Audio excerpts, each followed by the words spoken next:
وهو أصدق القائلين أعوذ بالله السميع العليم من الشيطان الرجيم بسم الله الرحمن الرحيم وأما من خاف مقام ربه ونهى النفس عن الهوى فإن الجنة هي المأوى وقال النبي صلى الله عليه وسلم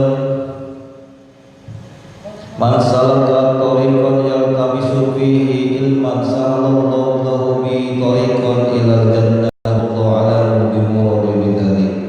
Puji syukur kehadirat Allah Subhanahu wa taala atas limpahan rahmat dan anugerahnya kepada kita semua sehingga pada malam ini kita kembali bisa bermuajahah bertatap muka di halqah mubarakah di Masjid Al-Muttaqin yang kita cintai ini dalam rangka ta'mirul masjid dan juga dalam rangka yaitu talabul ilmi, memperdalam keilmuan kita dan meluruskan ibadah-ibadah kita yang mungkin selama ini banyak sekali kekurangannya atau tidak sesuai dengan syarat dan rukunnya.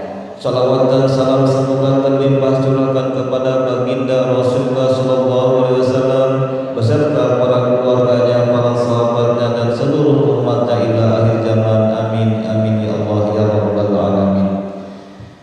Hadratul Mukarram wa Muhtaram DKM Masjid Al-Muttaqin beserta stafnya, bapak-bapak, jamaah sekalian, warga Permata Sariina, semoga Allah muliakan. Dalam kesempatan ini kajian pada malam ini adalah kita ingin akan melanjutkan kajiannya yaitu dalam kitab Fathul Mu'in mengenai tentang suatu cabang Far'un. Jadi dalam kitab Fathul Mu'in nanti banyak sekali kalimat Far'un, cabang permasalahan. Jadi dalam permasalahan tersebut banyak sekali seolah-olah tanya jawab, ya, seolah-olah tanya jawab tapi dari pengarang kitab itu sendiri. Qala Syekhuna yajuju limaridin amkana al-qiyam bila masyaqqatin. Telah berkata Syekhuna sapa guru kita, yajuju boleh limaridin kepada orang yang sakit, amkanahu al-qiyamu yang memungkinkan mampu berdiri bila masyaqqatin tanpa ada kendala masyaqqah. Lau in farada jikalau saja dia salat sendiri, la in salat tidak lain, in salat jikalau salat orang yang sakit tersebut bijama'atin salat berjamaah, illa ma'ajulisin kecuali serta duduk fi badiha ing dalam sebagiane salat. As-salatu boleh opo melaksanakan salat mahum besertane jamaah mal julusi sertane duduk fi badiha ing dalam sebagiane salat. Wa in kana afdalu senajan yang paling utama bagi orang yang sakit tersebut adalah al-infiradu, salat menyendiri. Titik. Ya, saya dikasih bambu titik dulu pada kalimat ini. Maksud dan tujuan yang pertama suatu cabang ketika ada suatu tanya jawab seolah-olahnya, yaitu bagaimana dengan sholatnya orang yang sakit, yang mana dia mampu melaksanakan sholat sambil berdiri, ya, mulai dari takbiratul ihram Allahu akbar berdiri, mampu berdiri tanpa ada kendala, tidak ada bahaya. Jadi dianggapnya kalau pegal-pegal dikit wajarlah, ya, namanya orang sakit, tapi mampu dianggapnya. Amkanahu al-qiyam bila masyaqqah. Lawin paroda, jikalau sholat sendiri dia mampu. Kenapa mampu sholat sendiri berdiri? Kalau berdiri dari surat Al-Fatihah lah, ya, dianggapnya berapa menit kira-kira sampai dengan membaca surat Al-Ikhlas. Kalau sholat sendiri biasanya lebih cepat daripada sholat berjamaah, ya. Yang berdasarkan pengalaman-pengalaman yang sering kita lihat, sholat sendiri itu harusnya kan lebih lama ya dibanding dengan sholat berjamaah. Tapi kenyataannya sholat sendiri itu bahkan lebih cepat, dibanding dengan sholat berjamaah, bisa dipercepat. Beda dengan sholat berjamaah. Sholat berjamaah tidak bisa dipercepat. Makmum jangan haraplah kalau imamnya imam Masjidil Haram bisa dibawa cepatan dengan Mushola Al-Hidayah ya, atau Masjid Agung bisa dipercepat seperti Mushola Al-Hidayah. Kenapa? Karena memang belum kelas masjid kabupaten misalnya, beda qori yang menjadi imamnya juga. Nih kalau si Ahmad sedang sakit, sholat sambil berdiri mampu kita ya, mampu tidak kira-kira Pak Ahmad? Mampu saya sholat sambil berdiri tapi sendiri. Kenapa mampu sendiri? Kan sholat sendiri bisa cepat ya, tergantung kita dengan kecepatan gigi 1, gigi 2, gigi 3, dan gigi 4 ya, karena memang sudah ahli sholat itu dari kecil, latihan sholat sudah bosan. Kalau latihan sampai sekarang berarti sudah kecepatan tinggi bisa, speednya tergantung kita ngatur. Fatihah dalam jangka 15 detik bisa, tergantung lah ya dalam artian. Jadi bisa kalau sholat sendiri dipercepat. Cuma saya kalau sholat berjamaah tidak kuat Pak. Kenapa tidak kuatnya? Imamnya baca Fatihah aja sampai 5 menit ya. Imamnya baca Fatihah saja 5 menit. Gak tahu tak baca Fatihah bagaimana sampai 5 menit. Pokoknya jauhlah dengan sholat sendiri. Kira-kira Bapak kalau sholat berjamaah ke masjid mampu tidak berdiri? Saya kalau sholat sendiri mampu berdiri. Tapi kalau sholat berjamaah paling sampai la ihdinas shiratal mustaqim lah. Shiratal ladzina itu udah mulai lumpuh kakinya, sudah mulai gak kuat ya. Ketika imam sudah ihdinas shiratal mustaqim, kan bacaannya juga lambat ya, beda dengan yang sholat sendiri si Ujang. Ihdinas shiratal mustaqim, shiratal ladzina an'amta 'alaihim ghairil maghdubi 'alaihim waladdallin. Allahu akbar, cepat ya, kecepatannya kalau sholat sendiri. Kalau sholat berjamaah yang imamnya ini agak lambat, tapi dia agak kuat nih kakinya, mungkin penyakit asam uratnya kumat, atau kekuatan tulangnya di kaki tidak kuat, atau pinggangnya tidak kuat kalau harus berdiri kurang lebih 3 menit ke atas. Nah kalau berjamaah paling baru ihdinas shiratal mustaqim saya gak kuat lanjut berdiri, malah duduk langsung, jadi gak enak ke sebelahnya ya. Lah kenapa si Ahmad sholat langsung urung puyuh yang pas ditembak wae ke polisi urung puyuh lain ya, iya mah sholat ya. Sehingga nah iya gara-gara kenapa? Sakit, ini mah bodi buruk tuh urung puyuh ya, turun. Bagaimana tah aturan sholat bagi si Ahmad tersebut? Qala syahuna yajuju limaridin amkanu al-qiyam bila masyaqatin lawin farad. Apabila seorang si Ahmad ini melaksanakan sholat sambil berdiri mampu ya, tanpa ada kendala jikalau sholat sendiri. Tapi kalau sholat berjamaah bisa sambil duduk, berdirinya sampai sama ihdinas shiratal mustaqim ya, sisanya duduk. Nanti ketika itidal baru bisa berdiri lagi ya. Itidal ketika dia duduk ya, bacaan ihdinas shiratal mustaqim duduk, imam lanjutkan shiratal ladzina an'amta sampai waladdallin. Si makmum yang duduk tadi adalah amin, terus bacaan surat tetap si makmum sambil duduk, memang gak kuat berdiri. Terus imam ruku, makmum tetap duduk, berarti duduk ruku. Nah rukunya orang duduk biasa ya, praktekkan nanti ya. Rukunya orang yang duduk adalah didoyongin sedikit ke depan. Kalau sujudnya sama ya, doyongin aja badannya ke depan. Jadi kalau ruku begini Pak ya, didoyongin gini aja. Jadi anggap aja ini pandangan kita lurus dengan dengkul kita Jadi kalau sholatnya sambil duduk. Jadi tadi sholatnya sambil berdiri, terus sampai siratal ladzina ihdinas siratal mustaqim, misalnya nggak kuat berdiri, duduk aja udah. Nah, duduk begini, duduk iftirosh, duduk tahiyat awal, ya, atau mau duduk sila terserah. Nah, sholat sambil berdiri, sambil duduk berarti sholatnya sambil duduk. Begitu ruku, ya ruku biasa begini doang, ya, sami Allahu liman hamidah. Pas sami Allahu liman hamidah mampu misalnya, saya kayaknya kuat nih berdiri nih, berdiri. Kalau nggak kuat ya duduk. Terus sujud, nah biasa sujud. Nah itu sholat berjamaah. Milih mana dalam artian milih sholat sendiri apa milih sholat berjamaah? Kalau saya sendiri tidak dapat pahala berjamaah, tapi saya sholatnya bisa sambil berdiri tuntas 4 rakaat.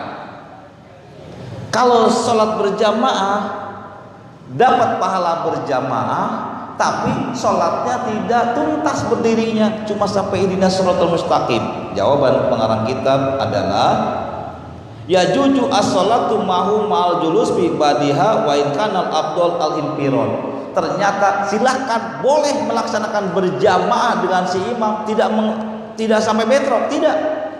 Silahkan, ya kan imam berdiri, masa saya duduk padahal tadi berdirinya bareng, ya cuma sampai ihdinas siratal mustaqim si makmum duduk, tidak jadi masalah, silahkan, boleh. Terus yang paling utama yang mana? Apakah kita ngejar 27 derajat seandainya berjamaah atau sholat sendiri tapi sholatnya adalah berdiri? Ini sambil duduk. Jawabannya adalah al-afdal infirad. Yang lebih utama dia sholat sendiri tapi sempurna pelaksanaan sholatnya. Ya, sholatnya berdiri sempurna. Nah itu kan kesempurnaan Pak. Jadi kalau misalnya lebih baik banyak kita melaksanakan sholat sunat banyak rakaatnya, atau seorang rakaatnya sedikit tapi berdirinya lama, ya. Ada si Ahmad sholat 2 rakaat tahajud 2 rakaat, si Udin sholatnya tahajudnya 8 rakaat, tapi akhirnya sama. Si Udin dari jam 1 sampai jam 2 8 rakaat, si Ahmad 2 rakaat dari jam 1 sampai jam 2. Selesainya sama. Pilih yang mana? Bagusan sholat 2 rakaat berdirinya lama. Pantasan Rasul sholat tahajudnya, sholat malamnya sampai bengkak kakinya karena kelamaan berdiri, bukan kebanyakan rakaat. Kalau kita biasanya sholat ngejar rakaat, ya targetnya sholat mudah, sholat yang rakaatnya banyak, witir 11 rakaat, tahajud 8 rakaat, belum hajat, ya belum yang lain ngejarnya. Padahal ternyata yang lebih utama sholatnya 2 rakaat berdirinya yang lama. Fatihah bahasa suratnya adalah Al-Baqarah dan Ali Imran, ya gitu kira-kira berapa menit ya. Nah tinggal ngitung Pak ya. Wah nggak bisa saya baca Al-Baqarah, nggak talal, bukan hafiz. Buka ya depan Al-Qurannya.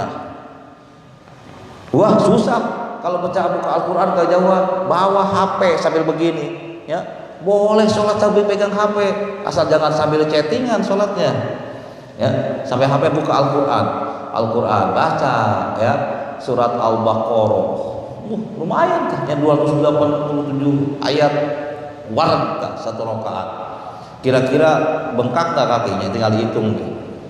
Idza qara al-Fatihah faqat wa kaza idza qara al-Fatihah faqat, begitupun di mana-mana hanya membaca Fatihah saja, lam yaqud tidak duduk, awis surah qa'ada duduk, fiha jajalahu qira'atuha ma'al qu'ud.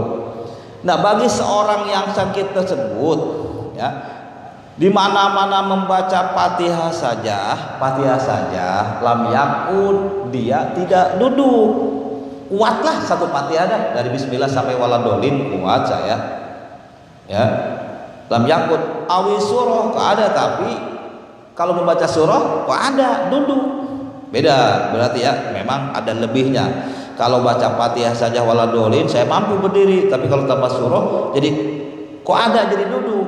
Bagaimana jajalahu qiraatuha, maka silahkan boleh membaca surah sambil duduk, Hitungan sholat itu begini ya, walaupun baca surah kan harusnya berdiri. Di sini boleh membaca surah sambil duduk kalau memang tidak mampu. Jadi saya sholat sambil berdiri. Begitu wala dolin gak kuat, lanjutkan kakinya, duduk. Habis duduk baca surah sambil duduk saja. Silakan mau berjamaah mau sendiri. Wa ikanal abdul tarkuha, tapi lebih utamanya tinggalkan bacaan surah. Itu kalau seandainya pengen yang utama. Kalau misalnya saya sholat sampai waladolin kaki gak kuat berdiri, pinggang sakit, sambil duduk ngelanjutinnya suratnya, lebih baik jangan dibaca, lanjut aja ke ruku. Itu Pak, karena sudah masuk kategori duduk, itu yang lebih utamanya. Kalau kita pakai patokan yang lebih utama, kalau saya mau ngelanjutin lah suratnya sambil duduk, itu hukumnya boleh. Ya, tapi kalau disebut yang lebih utama adalah tinggalkan bacaan surahnya. Intaha. Wal afdal lil qaid al ibtiras summa tarabu summa tawarruk. Ini penjelasannya kemarin. Yang paling utama bagi si Ahmad yang sakit sholatnya sambil duduk, dia tidak bisa berdiri, duduknya duduk apa yang bagi si Ahmad tersebut? Ada 3 ya, sudah jelaskan saya ini. Yang pertama adalah duduk ibtiras, silahkan. Duduk tahiyat awal itu duduk ibtiras. Yang kedua adalah duduk tarobu, duduk bapak-bapak ini tarobu namanya kalau bahasa Arab, duduk sila. Jadi sholat sambil duduk sila, Allahu Akbar, boleh, jangan diledek ya. Si Udin sholatnya sambil sila, silakan ya. Bagaimana kalau sambil emok? Boleh tidak? Sholatnya sambil emok berarti duduk tahiyat akhir. Boleh sholat sambil emok. Yang nggak boleh sholatnya adalah datang ke bank emok. Selanjutnya, fa'in ajaja anis sholat qaidan sholat mutajian. Nah, selanjutnya saya akan menjelaskan ini ya dari kemarin-kemarin. Ma'in ajaja anis sholat, jikalau dia lemah tidak bisa melaksanakan sholat sambil duduk, sholat mutajian, sholatnya sambil berbaring saja ala janbihi, yaitu ke arah kanan, mustaqbilan lil kiblati, sambil menghadap kiblat, biwaji dengan wajahnya, wa maqdam badanihi, dan depan badannya. Itu adalah mengenai tentang sholat. Ini baru teorinya saya. Wa yukru alal janbil adan makruhkan, dimakruhkan dengan menyinggir ya, sholat sambil berbaring menghadap ke kiri bila udhrin tanpa udhur ya. Selanjutnya adalah mengenai sholat sambil duduk. Sholat sambil duduk sudah tadi ya. Seandainya tidak bisa duduk, si Ahmad sakitnya parah dan dia hanya bisa sambil tiduran. Pilih mana dulu? Fa'in ajaja minas sholat, fa'in ajaja anis sholati qaidan sholat mutajian, sholatnya apabila tidak bisa sambil duduk, sambil berbaring saja ke arah kanan, menghadap kiblat ke arah kanan. Sunnahnya kalau ke arah kiri hukumnya makruh. Itu aja Pak, hukumnya makruh. Bagaimana tata caranya? Ya, ini harus dipraktekkan berarti saya ya. Harus praktek, saya tiduran nih hitungannya. Ya, ini masalahnya sholatnya berbaring, ya berbaring ke arah kiblat. Ya, kalau bapak-bapak tidur dibayangin aja ya. Nih, saya tidak mau praktek atau enggak ini ya. Pikir-pikir dulu nih. Salah satu tiduran ya. Ini sholat sambil berbaring Pak. Bagaimana sholat sambil berbaring? Yaitu kita tiduran, terus nyangigir cek bahasa Sunda namanya, kita berbaring ke arah kanan. Jadi sholatnya ke arah kanan, wajahnya menghadap kiblat, badannya menghadap kiblat. Itu ya, sok silahkan menghadap kiblat. Itu sholat sempurna.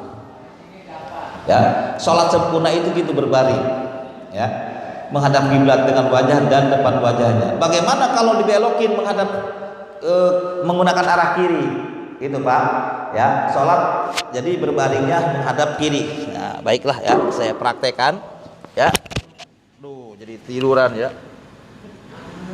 Lepas ya. Lah gak jadi ya. Baiklah ya. Dia mau ngejar target. Itu Pak, data tanya jawab ya. Baiklah ya.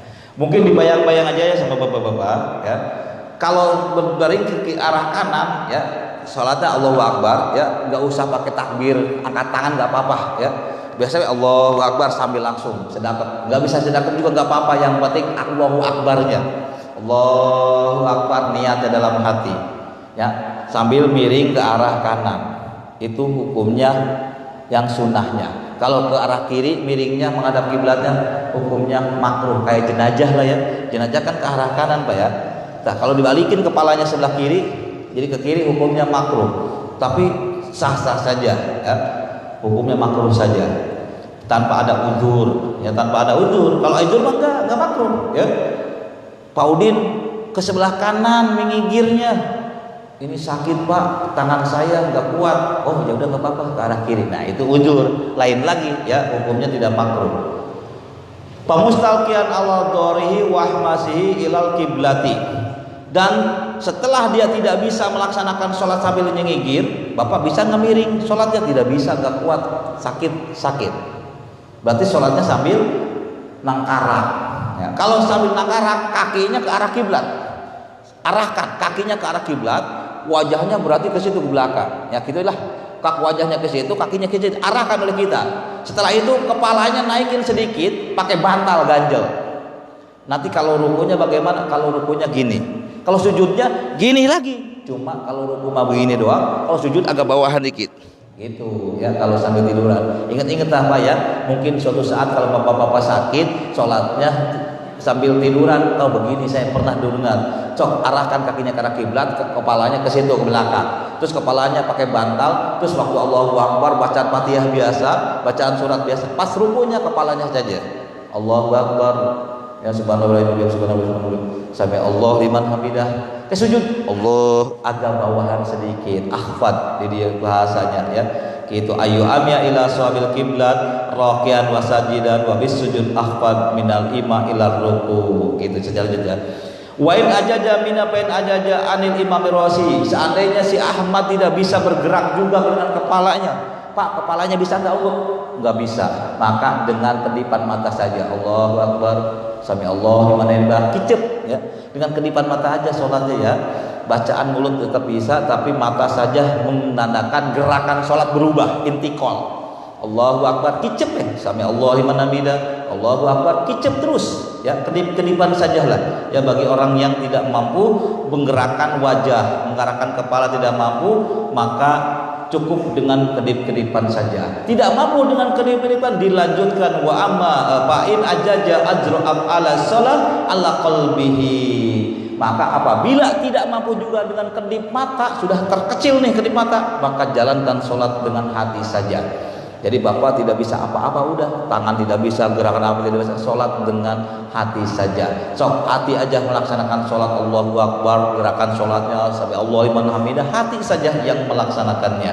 Ya, sampai di situ fala tasqutu anu sholat madam aqlu sabitan, sholat tidak sampai gugur selagi akal masih ada di jasad kita.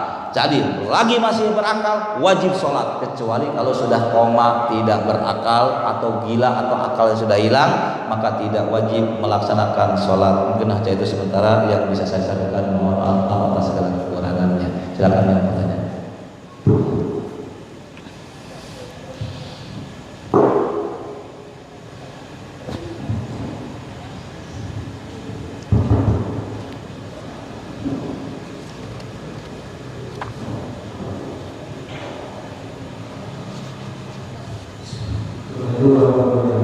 Waalaikumsalam warahmatullahi wabarakatuh. Pertanyaannya ini pertanyaan sudah sering ditanya.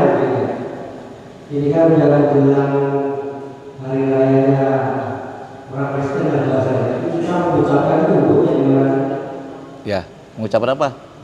Untuk mengucapkan hari raya kan masih simpang siur sendiri ya. Dah. Baiklah ya. Untuk menurut bahasa fikihnya ini adalah khilaful aula, dalam artinya ikhtilaful ulama ya, tergantung kita arah-arahnya kabar ya. Tapi lebih baiknya bagi kita ya untuk berhubungan dengan ilmu tauhidnya jangan. Kalau seandainya kita khawatir hati kita terbawa. Kalau kita sudah kuat, orang kuat, akidah kita kuat dan hanya mengurus urusan fikih saja berdasarkan hukum fikih, gitulah bahasanya, maka itu adalah ikhtilaful ulama. Jadi ada yang membolehkan, ada yang tidak. Tinggal kita silakan mau cari yang mana ya.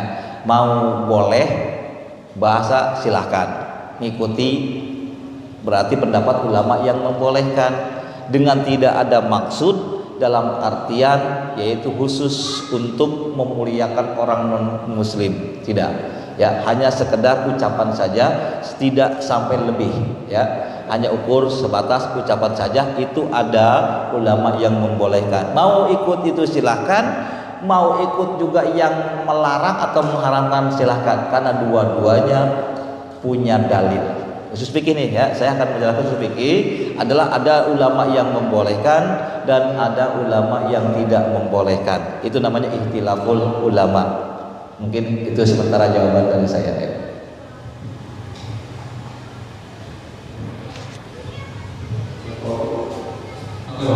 Assalamualaikum warahmatullahi wabarakatuh. Waalaikumsalam warahmatullahi wabarakatuh. Ustaz, izin bertanya Ustaz. Ya. Islam ada 73 golongan dan tak masuk adalah al-sunnah wal jamaah, dan semua golongan baik NU, Muhammadiyah, PSI, Salafi, RI dan lain-lain meyakini organisasi yang benar ialah organisasi al-sunnah wal jamaah. Pertanyaan saya Ustaz, bolehkah organisasi dibagi organisasi lain dan menjadikan karena ulamanya juga menjadikan bahkan satu organisasi pun juga dibagi mohon pencerahan Ustaz. Coba ulangi lagi pertanyaannya. Pertanyaannya ini Ustaz, bolehkah organisasi A dibagi organisasi lain dan menjadikan dan karena ulama juga menjadikan bahkan satu organisasi pun juga dibagi mohon pencerahan Ustaz. Maaf untuk selanjutnya tadi kurang jelas ya karena menggunakan masker mungkin ya tentunya, tapi saya tangkap saja bahwa Islam terpecah menjadi 73 golongan, bukan 73 organisasi ya. Hati-hati, ingat ya, organisasi dengan golongan itu beda. Golongan yang selamat adalah sunnah wal jamaah. Kalau kita buka ke belakang-belakang ya, sudah ada nyampe 73 golongan. Jadi antaranya adalah Khawarij, Mu'tazilah ya gitu. Ada juga Qadariyah. Nah, yang dimaksudnya itu bukan organisasi. Ya, ada golongan dalam sunnah wal jamaah yang mengikuti Kanjeng Nabi dan para sahabatnya. Udah itu aja ya. Mana khulafaur rasyidin, para sahabatnya dan juga para sahabat yang lain. Jadi dalam artian apabila agama tersebut kita jalankan masih mengikuti aturan Rasul dan para sahabatnya, itulah namanya sunnah wal jamaah ya.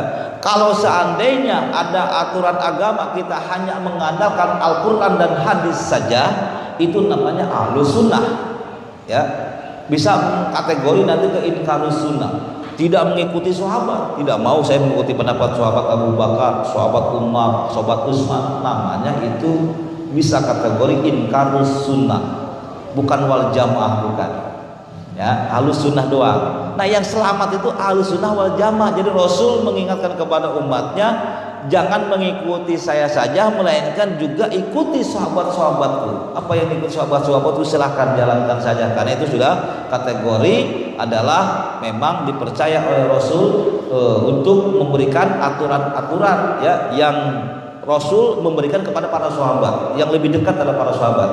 Nah nanti 73 golongan tersebut nanti Bapak tinggal dibuka ya, yang mungkin hanya mengikuti Al-Quran dan hadis saja, tapi sahabat dimusuhin ya, sahabat Utsman dimusuhin, sahabat Ali dimusuhin, sampai sahabat Utsman dibunuh. Nah itu golongan-golongan itu ya, khawarij itu yang tidak selamat ya intinya. Jadi bukan yang organisasi, maaf ya, bukan organisasi. Kadang untuk di Indonesia yakin ini semua organisasi sunnah wal jamaah ya, semua organisasi yakinnya sunnah wal jamaah, mulai dari NU, Muhammadiyah sampai dengan yang lainnya, bahkan sebenarnya FPI itu sunnah wal jamaah semua. Itu organisasi Pak, bedanya dengan golongan ya tentunya.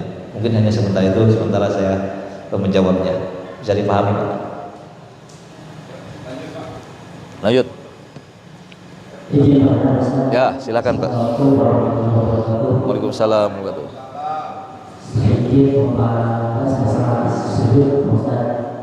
Mungkin ini pernah dialami atau sering terjadi ketika kita mau sujud, di tempat sujud itu ada kotoran, Ustaz. Kita tidak tahu.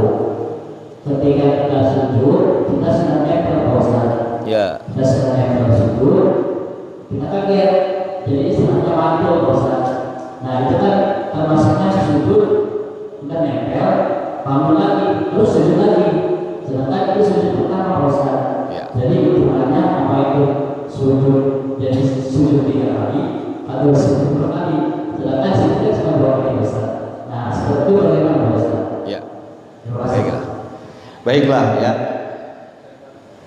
Ini sholat mungkin di atas per ya.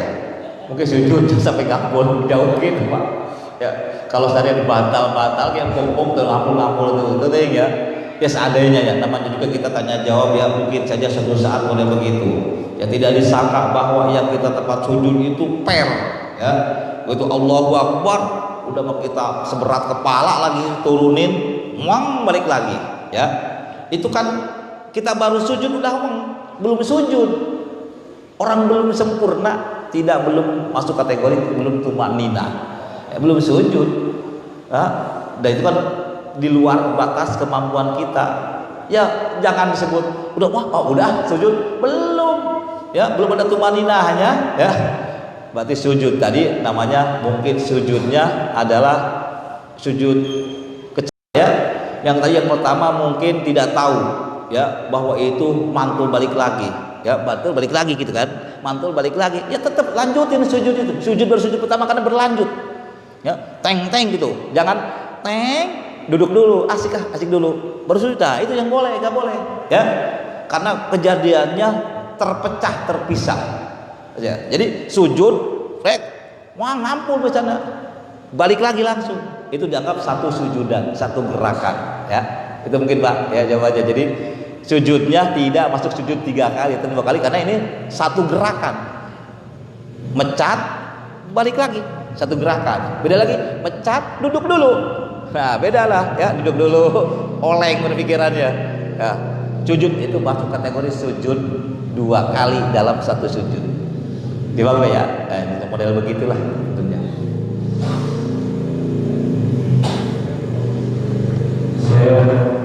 Ya, silakan. Assalamualaikum warahmatullahi wabarakatuh. Waalaikumsalam warahmatullahi wabarakatuh. Ada 2 Ustaz. Ya. Pertama, posisi ruku. Satu aja, Pak. Satu pertanyaan aja kasihan. Jangan dua-dua biar satu aja, satu minggu depan lagi. Posisi ruku kan biasanya yang paling bagus kan posisi punggungnya lurus Ustaz. Ya. Tapi biasanya kalau misalkan tangannya itu kena pas lutut, pas dengkul, jadi dia sedikit naik gitu. Ya. Dia bisa lurusnya itu posisinya seperti di tulang bagian bawah ini. Nah, lebih tepatnya itu bagaimana Ustaz posisi tangan kita memegang kakinya gitu. Ya. Sebenarnya adalah masalah ruku itu patokannya adalah tangan ke lutut aslinya ya. Dari tangan ke lutut diusahakan badan itu lurus, diusahakan lurus, itu yang sempurnanya. Tidak lurus pun sah rukunya ya, asal jangan dengkleng kata saya ya. Dengkleng itu kayak mau terjun lomba renang ya, tungkluk gitu, berarti kakinya bisa, ketika tangannya ke betis itu bisa jadi nanti badannya doyong ke bawah. Jadi patokannya adalah tangan jangan sampai ke betis ya, patokannya adalah tangan ke dengkul. Adapun lurus dan tidak lurus itu tidak menjadi suatu permasalahan, hanya kesempurnaan saja lurus. Tapi kan badan orang beda-beda, ada bengkungnya 50 derajat mungkin itu beda-beda ya, begitu saja lah. Ya, silakan. Kalau kita mau berjamaah atau berjamaah, Ya.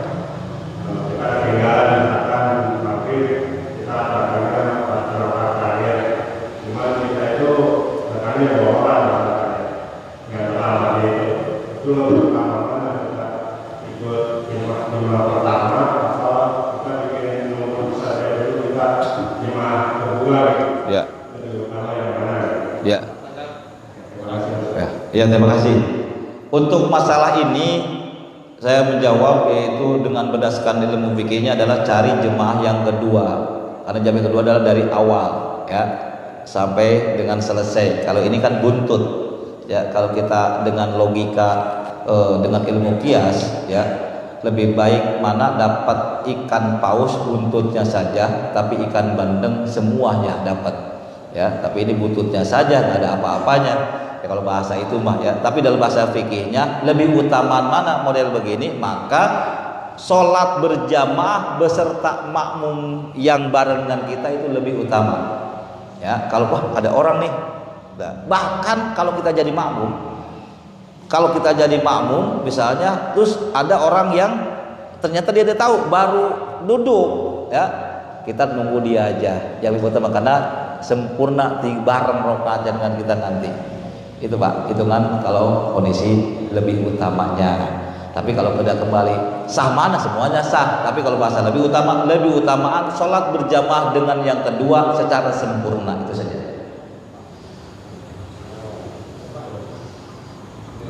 Yuk. Waalaikumsalam warahmatullahi wabarakatuh.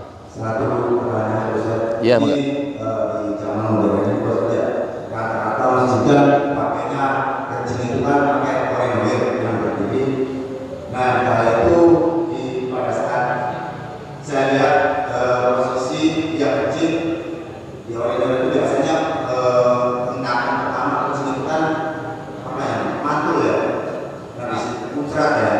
Nah, di situ masuk di musola hampir semuanya ya, rata-rata kalau di kencing koridor itu muncrat ke ini itu kondisi sholatnya gimana Ustaz? Rata-rata ya di masjid A ya misalnya ya, kalau syukur ya jangan sampai ada, kalau ada ya di seperti biasa aja kayak di biasa orang gitu Pak.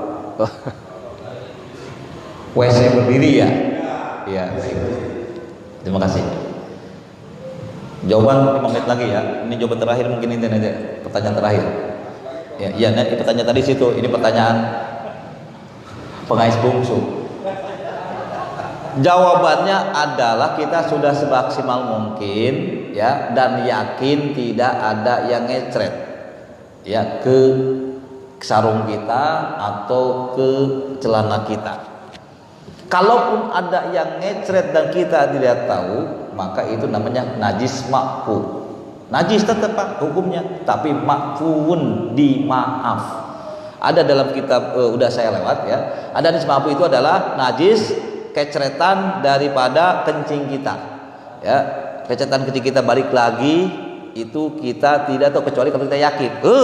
Ya, itu basah. Nah, itu lain lagi. Ya, kalau kita tidak tahu dan tidak meyakini, yang penting sudah turun air kencing, saya yakin tidak balik lagi. Walaupun seandainya ada balik lagi, maka namanya najis makfu, sholatnya sah. Ngerti tak ya? Najis najis, tapi ada dimaaf, maafkan saja. Terakhir Pak. Bismillahirrahmanirrahim. Waalaikumsalam warahmatullahi wabarakatuh. Ini terkait sholat di tempat kerja para miskin sudah tadi Bapak.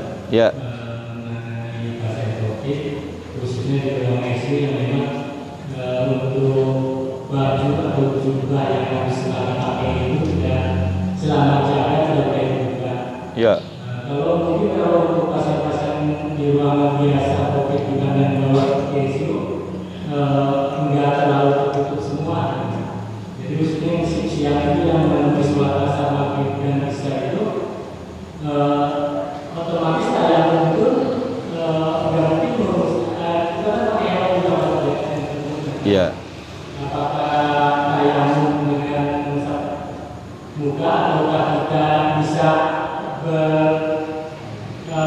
seperti pasien yang keras yang tidak bisa gerak sama sekali dengan isyarat itu tayamumnya atau seperti apa Ustaz? Kemudian untuk jubahnya mungkin kan nanti kita nggak tahu benar-benar mungkin dengan ciptaan air antisipasi atau apa ya beberapa atau apa itu hukum mudahnya bisa kita gunakan atau tetap wajib kita lepas dulu Ustaz? Terima kasih. Waalaikumsalam warahmatullahi wabarakatuh. Ya baiklah ya. Pertanyaan terakhir mungkin ya, ini masalah COVID-19, mudah-mudahan segera berangkat dari dunia. Amin. Ya, ngaripulkeun ya memakai masker jadi teh. Ya, wingi jadi ripuh ya lieur. Tapi sabar we ya, memang ujian. Baiklah bapak-bapak yang termasuk pengurus COVID, itu adalah faktor kesabaran ya, sabar dalam ujian. Maka ketika kita membuka pakaian tersebut tandanya kita tidak sabar ya. Nah kesabaran ini yang paling pokok, berarti ibadahnya semampunya bapak ya. Begini Pak, dalam artian kalau sebelum memakai berwudu dulu, sebelum memakai pakaian kan berwudu dulu, punya wudu lah pakai. Mudah-mudahan saja selama memakai pakaian tersebut tidak batal wudu. Jadi itu ya, karena ataupun dengan cewek tertutup semua. Terus tidak kentut, tidak kencing, tidak buang air besar. Mungkin seperti itu. Kalau buang air besar repot ya, repot. Makanya mungkin dikasih obat ya Pak. Mungkin dikasih obat, ya tidak sampai mengeluarkan buang air besar atau buang air kecil, mungkin ya. Nah kalau seandainya tidak batal wudu kan kita melaksanakan sholat secara sempurna ya Pak. Nah, secara sempurna dengan hanya membuka ini sajalah. Nah ini jidatnya langsung. Yang penting jidatkan ketika sujud. Ini yang paling pokok, yang lain tidak masuk kategori lah. Nah kalau seandainya tadi pertanyaan, berarti kalau bapak tidak punya wudu, ya, yang tadi kalau tadi awal mah punya wudu mah udah enak. Ya, selama perjalanannya sholat dengan menggunakan pakaian itu saja, paling dibuka di pas jidat saja di sini biar ke tempat sujud itu saja. Nah bagi bapak ini pertanyaan adalah kalau seandainya tidak punya wudu, sementara sudah pakaian sudah masuk. Ya bagaimana cara sholatnya wudu secara sempurna ya? Wah tidak bisa. Kenapa? Alasannya tayamum secara sempurna. Orang tidak bisa tayamum secara sempurna. Masa tayamum ke helm, ke pitsel ya, tayamum pisau, tayamum ke yang lain, ke tayamum ke pakaian, tidak bisa. Tayamum itu harus ke kulit langsung, kulit tangannya langsung, kulit wajah ya langsung, itu tayamum namanya. Kalau tidak bisa berarti bapak tidak bisa tayamum. Maka sholatlah dengan tanpa wudu, tanpa tayamum, sholat lihurmatil wakti. Nanti bapak setelah tugas sholat qadha. Gitu Pak ya, itu sholat namanya sholat darurat. Daqul mawasil khairun bil masalih. Ya, sebab kalau bapak buka itu lebih parah nantinya. Ya, mungkin kata dia gitu. Nggak ada alat gantinya, ataupun kena penyakit nanti, itu malah lebih berbahaya, berbahaya bagi kesehatan bapak sendiri. Jadi sholatlah tanpa berwudu, tanpa tayamum, namanya sholat fakidut tuhren. Kalau bahasa kitabnya sholat fakidut tuhren, sholat yang tidak memiliki kesucian. Tapi nanti setelah tugas selesai, sudah bisa berleluasa berwudu, sholat lagi. Tadi sholat apa yang saya sholat waktu tadi? Itu sholat zuhur, maka ini sholat zuhur qadha. Yang tadi sholat zuhur hormat waktu namanya. Terus nggak usah sholat, salah. Di sini keterangannya madam mal aqlu sabitan, selagi kita berakal wajib sholat. Ya, sholatnya sholat dihormatil waktu, sah tidak? Tidak sah. Orang sholat tidak bersuci, tapi nanti disahkannya oleh sholat qadha itu sendiri. Ngerti Pak ya? Jadi sholat aja lah, udah sholat tanpa wudu, tanpa apalah, udah sholat Allahu Akbar, sholat sebisa mungkin. Nanti setelah pulang dari pekerjaan di rumah sholat lagi, namanya usolli fardhu dhuhri qadhaan. Ya harus pakai qadhaan. Qadhaan later saya niat sholat zuhur qadha karena Allah Taala. Gitu saja Pak. Mungkin. Ya mungkin cukuplah ya. Nanti pertanyaannya disusun kembali di pertemuan yang akan datang. Seandainya saya bisa mau jawab, insya Allah akan saya jawab. Tapi kalau saya seandainya tidak mampu menjawab, saya tunda dulu dan mungkin nanti di VR-kan ya. Karena memang untuk menjawab tanya jawab ini tidak langsung kita bisa langsung jebret menjawabnya ya, tanpa ada benar-benar dalil yang mendukungnya ya. Karena khawatir ajro unnas alanar ajrohum alal fatwa, itu khawatirnya. Orang yang paling berani masuk neraka itu orang yang paling berani berfatwa ya. sah tidak, boleh tidak, nah, langsung jawab tanpa ada dalil. Itu namanya ajra'un nas 'alan nar ajra'uhum 'alal fatwa. Orang yang paling berani masuk neraka itulah orang yang paling berani mengucapkan dalil, ya.